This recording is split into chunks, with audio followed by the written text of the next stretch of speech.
নমস্কার বন্ধুরা, আমার মুর্শিদাবাদ চ্যানেলে আপনাকে স্বাগত জানাই। অবশেষে শুরু হতে চলেছে পশ্চিমবঙ্গে এসআইআর ভোটার কার্ড সমীক্ষার কাজ। কবে থেকে পশ্চিমবঙ্গে চালু হবে?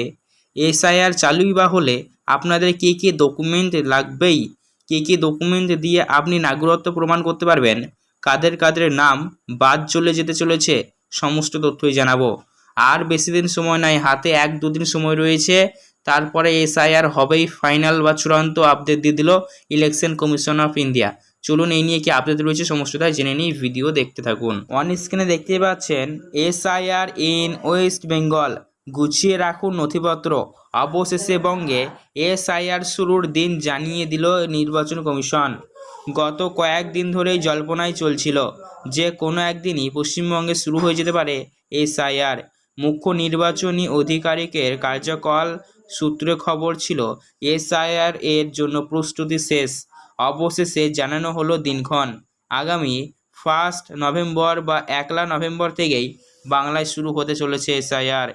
তো বন্ধুরা, এসআইআর এর জন্য প্রস্তুতি শেষ, নির্বাচন কমিশন জানিয়ে দিয়েছে 1 নভেম্বর থেকেই পশ্চিমবঙ্গে এসআইআর চালু হয়ে যাবে।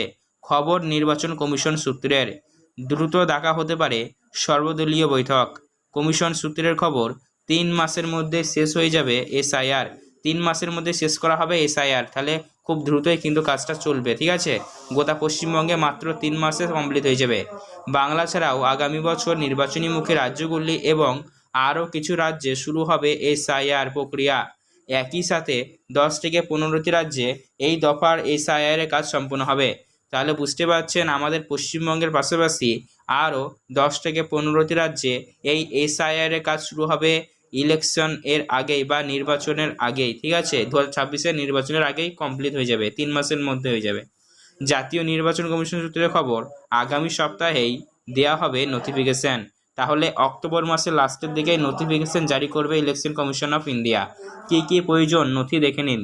এসআইআর এর জন্য প্রত্যেকের বাড়িতে এনুমারেশন ফর্ম পৌঁছে দেবেন বুথ লেভেল অফিসাররা। এনুমারেশন ফর্ম যেটি এসআইআর এর কাগজ বা ফর্ম, সেটি ফিল আপের জন্য আপনাদের বুথ লেভেলের অফিসাররা আপনাদের বাড়িতে বইয়ে পৌঁছে দেবে। ঠিক আছে, সেই ফর্মের সঙ্গে কমিশনের বেঁধে দেওয়া 11টি ডকুমেন্ট লাগবে। বিহারের ক্ষেত্রে এই পদ্ধতি ব্যবহার করা হয়েছে। কমিশন সূত্রের খবর, 2-1টি পরিবর্তন ছাড়া বিহারের মতোই পশ্চিমবঙ্গেও একই রকমভাবে এসআইআর হবে। তাহলে বিহারে যেরকমভাবে হয়েছিল সেভাবে পশ্চিমবঙ্গে হবে, শুধুমাত্র সামান্য কিছু হয়তো আলাদা নিয়মে পরিবর্তন হতে পারে, কিন্তু যে 11টি ডকুমেন্টের কথা বিহারে বলা হয়েছিল সেটিও আমাদের পশ্চিমবঙ্গে থাকবে।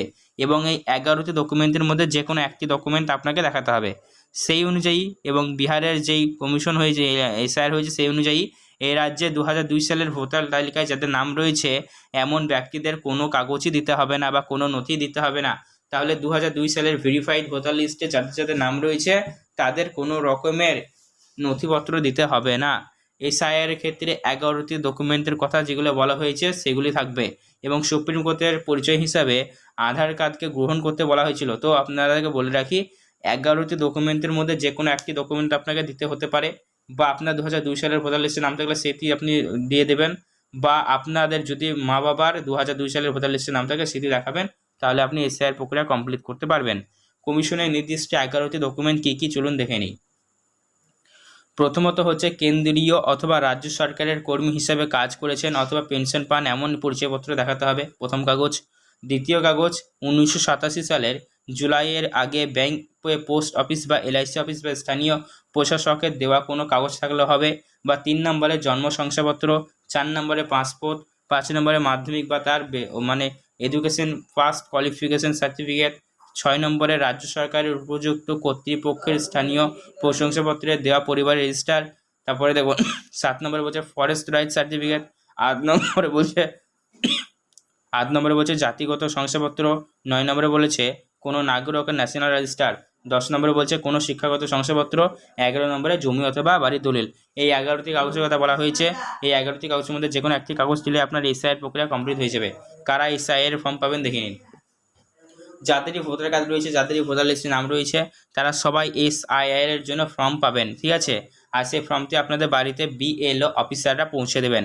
আর সেই ফর্ম এক একজনের এক এক রকমের হবে, সবার আলাদা আলাদা হবে, কারণ সেখানে 90% ইনফরমেশন বা নাম টাম সব কিছু, ভোটার ইপিক নাম্বার সব লেখা থাকবে।